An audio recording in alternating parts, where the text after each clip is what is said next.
छौरी भोला बाबा से मंगभी कौन बारा दनवा के छौरी भोला बाबा से मंगभी कौन बारा दनवा छौड़ा भोला बाबा से मंगबई डीजे बजा दे वाला सजनवा छौड़ा भोला बाबा से मंगबई डीजे बजा दे वाला सजनवा छौरी भोला बाबा से मंगभी कौन बारा दनवा के छौरी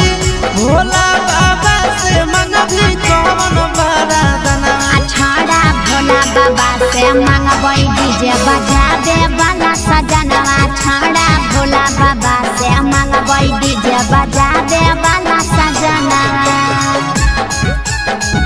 डीजे बजा दे वाला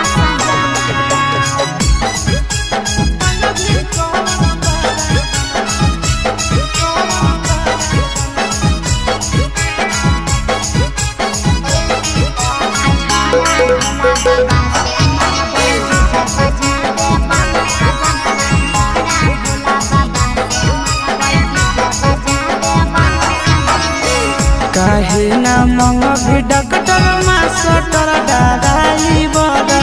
डीजे बजतै सब दिन रहतै बलमुआ घर बुझली रे आहे गे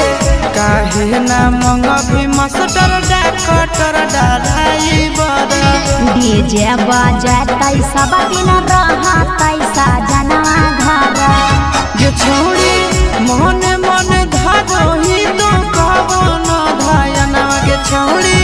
मने मने धारोही तो कवन धायना रे छौड़ा भोले बाबा से मंगबई डीजे बजा दे वाला सजनवा छौड़ा भोला बाबा से मंगबई डीजे बजा दे वाला सजनवा बजा दे वाला सजनवा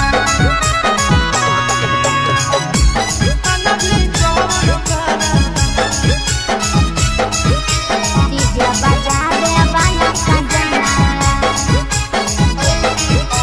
छौड़ा